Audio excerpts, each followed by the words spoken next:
Good morning students, welcome back. Now we continue the topic supply.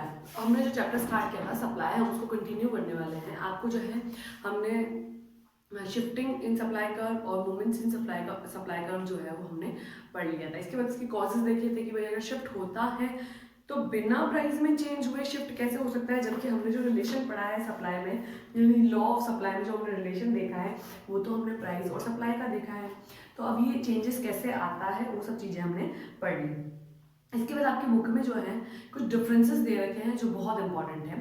Differences आपके दे रखे हैं movements और shifting के बीच में, कि डिफरेंसेस क्या है मूवमेंट और शिफ्ट के बीच में. तो फर्स्टली आपके जो मूवमेंट्स होते हैं वो क्या चीज़ होती है कि आपके बिना प्राइस में चेंज होने की वजह से सप्लाई में चेंज होता है मूवमेंट्स में, जबकि शिफ्टिंग में ऐसा नहीं होता. शिफ्टिंग में बिना प्राइस में चेंज हुए ही हमारी जो सप्लाई है वो चेंज हो जाती है. ठीक है, तो मेजर डिफरेंस क्या रहा कि एक की जैसे कि मूवमेंट्स हैं तो मूवमेंट्स में जो होता है कि प्राइस में चेंज होने की वजह से एक ही कर्व पर मूव किया जाता है. ठीक है, बट सप्लाई अगर शिफ्टिंग हम देखते हैं तो शिफ्टिंग में बिना प्राइस में चेंज हुए ही शिफ्ट हो जाता है, यानी सप्लाई जो है वो इंक्रीज भी होती है और डिक्रीज भी होती है. ठीक है, तो movement along the supply curve refers to all such situation when change in supply of a commodity is related to changes on price of a commodity. It's also called change in quantity supply. Basically price में change होने की वजह से quantity में change हुआ है, इसको हमने क्वांटिटी सप्लाई में चेंज भी कहा है. Shift in supply curve refers to all such situation when change in supply of a commodity is related to factor other than own price of a commodity. It is also called change in supply. Basically अगर आपकी बिना price में change हुए किसी other factor की वजह से, वो फैक्टर्स मैंने आपको पहले भी बता दिए हैं कि कौन कौन से ऐसे फैक्टर्स हैं जिसकी वजह से यहाँ पर चेंजेस आते हैं. तो अगर अदर फैक्टर की वजह से हमारी सप्लाई चेंज होती है, this is called shift in supply. Other determinants of supply than own price of a commodity are assumed as constant. यहाँ पर क्या सीन रहता है, जब हम मूवमेंट्स पढ़ रहे होते हैं तब ये सीन रहता है कि अदर कांस्टेंट अदर जो कंपोनेंट्स हैं या डिटर्मिनेंट्स हैं वो कांस्टेंट रहते हैं. जैसे कि इनकम हो गई कंज्यूमर की, प्रोड्यूसर का कंज्यूमर का टेस्ट प्रेफरेंस हो गया, टाइम पीरियड हो गया, प्रोड्यूसर का जो है गोल है, चाहे वो मैक्सिमम प्रॉफिट हो चाहे वो सेल हो, ये सारी जो चीज़ें थी वो कांस्टेंट मानकर हम यहाँ पर मूवमेंट्स देख सकते हैं, अदरवाइज हम इसको नहीं पढ़ सकते. But own price of a commodity is assumed constant while only of the other determinants of supply change. लेकिन हम जब शिफ्टिंग पढ़ते हैं तो वहाँ पर जो है आप अदर डिटर्मिनेंट्स को कांस्टेंट नहीं रखते, आप सिर्फ प्राइस को कांस्टेंट रखते हैं. प्राइस कांस्टेंट रहती है, अदर डिटर्मिनेंट्स में चेंज होते हैं जिसकी वजह से ही क्वांटिटी सप्लाई में चेंज आता है. आगे आता है कि अगर हम इसको डायग्रामेटिकली देखते हैं तो मूवमेंट्स जो हैं वो आपके एक ही कर्व पर मूव किया जाएगा, उसके नेक्स्ट टू नेक्स्ट पॉइंट्स पर आप मूव करेंगे, चाहे वो इंक्रीज हो सकता है चाहे वो डिक्रीज हो सकता है. बट अगर हम ये देखते हैं शिफ्टिंग में, तो शिफ्टिंग में ऐसा नहीं होता. कर्व जो है पूरी तरीके से शिफ्ट हो जाता है. इंक्रीज होने की सिचुएशन में बाहर की तरफ शिफ्ट होता है और डिक्रीज होने की सिचुएशन में इनसाइड से चेंज हो जाता है. ठीक है, तो ये चीज़ आती है हमारे difference between movement and shift in the supply curve. ठीक है, इसके बाद में आपके आता है एक्सटेंशन और इंक्रीज में डिफरेंस. आपके जो मूवमेंट्स थे और जो शिफ्टिंग थी उन्हीं के पार्ट्स को यहाँ बताया गया है. अगर आपने देखा होगा तो मूवमेंट्स में हमने एक्सटेंशन और कॉन्ट्रैक्शन पढ़े थे.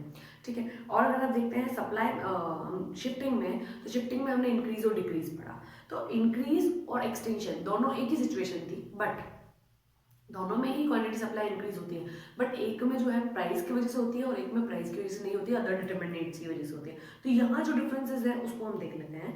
Extension of supply refers to increase in quantity supply due to the increase in own price of a commodity. ये बताता है कि आपके प्राइस में चेंज होने की वजह से सप्लाई में इंक्रीजमेंट आता है. प्राइस डिक्रीज होगी तो सप्लाई इंक्रीज हो जाएगी, अगर प्राइस इंक्रीज होती है तो सप्लाई डिक्रीज हो जाएगी. Increase in supply refers to increase in quantity supply even own price of a commodity is constant.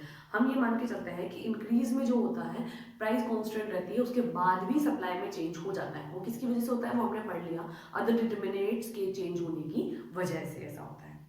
Extension of supply studied on the assumption that other determinants of supply are constant. ये कहता है कि extension जब आप पढ़ते हैं तो other determinants को कांस्टेंट रखते हैं, केवल प्राइस में चेंज होने की वजह से ही हमारे सप्लाई में चेंज आता है. ठीक है। Increase in supply is study on the assumption that own price of a commodity is constant. यहाँ पर जो है जस्ट अपोजिट सीन है, प्राइस जो ओन कमोडिटी आप परचेज कर रहे हैं उसकी प्राइस कांस्टेंट रखेंगे तभी आपकी क्वांटिटी सप्लाई चेंज होगी, अदरवाइज चेंज होने से शिफ्टिंग पे आते हैं, मूवमेंट्स पे नहीं, सॉरी मूवमेंट्स पे आते हैं, शिफ्टिंग पे नहीं आते हैं। Extension of supply leads to upward movement along the supply from the left to right. यहाँ पर जो है हम लेफ्ट टू राइट चले जाते हैं, ऊपर और नीचे की तरफ मूव करते हैं। इंक्रीज में जो है आप फॉरवर्ड और बैकवर्ड मूव करते हैं, पूरी तरीके से आप अपने आप को शिफ्ट करते हैं बैकवर्ड में या फिर फॉरवर्ड में। इसके बाद में हमने दो चीज पढ़ी थी डिक्रीज में, एक हमने पढ़ा था कॉन्ट्रैक्शन और दूसरा हमने पढ़ा था डिक्रीज इन सप्लाई। तो इन दोनों में क्या डिफरेंस है वो देखते हैं, जस्ट अपोजिट हो जाएगा। फर्स्टली कॉन्ट्रैक्शन आप अगर पढ़ते हैं तो आपको पता है कि कंट्रैक्शन जो है सप्लाई प्राइस में इंक्रीजमेंट होने की वजह से आपकी सप्लाई डिक्रीज हो जाती है, जिसकी वो हम कॉन्ट्रैक्शन कहते हैं। तो ये सिर्फ और सिर्फ प्राइस की वजह से होता है, जबकि डिक्रीजमेंट में ऐसा नहीं होता, प्राइस कांस्टेंट रहती है अदर फैक्टर की वजह से, चाहे वो इनकम कम हो गई हो, चाहे वो टेस्ट प्रेफरेंस बदल गए हो, चाहे हमारा गोल्ड ट्रांसफर हुआ हो, इन सब की वजह से जो है सप्लाई डिक्रीज हो जाती है यहाँ पे। ठीक है, फिर हम देखते हैं तो हम ये कहते हैं कि कॉन्ट्रैक्शन जो होता है वहाँ पर प्राइस कांस्टेंट नहीं रहती, अदर डिटरमिनेंट्स को हमको कांस्टेंट मानना पड़ता है। बट अगर आप डिक्रीज देखते हैं तो डिक्रीज में अदर डिटरमिनेंट्स ही काम करते हैं, प्राइस इज ऑलवेज कांस्टेंट।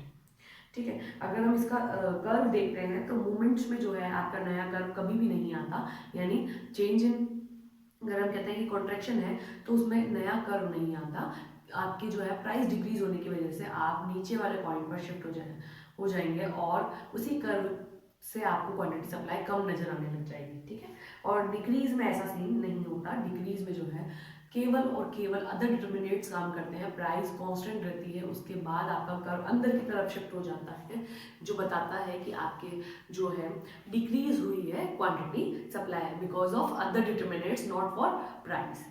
ठीक है, ये हमने डिफरेंसेस देखे हैं। इसके बाद कुछ सिचुएशंस हैं, उनको हम नेक्स्ट क्लास में देखेंगे। ये डिफरेंसेस आपके इंपॉर्टेंट हैं, तो आप इनको बहुत अच्छे से पढ़ लें। If you have any problem then you have to ask. और कुछ स्टूडेंट्स हैं जिनको एग्जाम के नाम से फोबिया हुआ है और एकदम से वो पूछ रहे हैं कि सिलेबस क्या है या क्या है, तो आप सीबीएसई की साइट पर भी देख सकते हैं, वेबसाइट पे आपका सिलेबस क्या है, क्या डिडक्ट हुआ है। मैंने व्हाट्सएप ग्रुप में भी आपको जो है वो सारी चीज़ें एक बार सेंड कर दी थी, अगर आपको फिर भी कोई प्रॉब्लम होती है तो आप मुझसे क्लियर कर सकते हैं। मैंने आपको पहले भी बताया था कि आपको पढ़ना चाहिए, आपको लगातार कंटिन्यूसली धीरे धीरे धीरे धीरे करके पढ़ना है। आप एकदम से पढ़ेंगे तो आपको कुछ भी समझ में नहीं आएगा, और आप वीडियोज़ देखें, आप ये क्यों मान के चलते हैं कि आपको जो है वीडियोज़ से पढ़ना नहीं आएगा, इंटरेक्शन नहीं हो पा रहा है। हम भी तो पढ़ा रहे हैं ना, हमने भी तो इंटरेक्शन करने की कोशिश की है कि आपको जो है हेल्प हो जाए। तो if you want to study then you have to try. आप अगर पढ़ना चाहते हैं तो आपको ट्राई करना पड़ेगा। आप वीडियोस देखें, एक बार वीडियो देखें, एक बार बुक देखें, दोनों को एक साथ पढ़ें, आपको लगेगा कि ये वीडियोस जो है वो आपकी हेल्प करती है। इट इज़ नॉट पॉसिबल कि ये हेल्प नहीं करती, ऐसा नहीं हो सकता। थोड़ी ही करें, मैं ये नहीं कहती कि 110% आपको ये हेल्प करेगी, बट 50%, एटलीस्ट 50% आप एक बार पढ़ें, एक बार निकालें वीडियोस को, एक बार आप अपने बुक को पढ़ें, उसके साथ ही आप अपनी वीडियोस को देखें और आपको हेल्प होगी। ये मेरी गारंटी है कि आपको हेल्प होगी। ठीक है, तो आप पढ़ें, अगर आपको कोई प्रॉब्लम आती है तो आप पूछ सकते हो। Okay, thank you.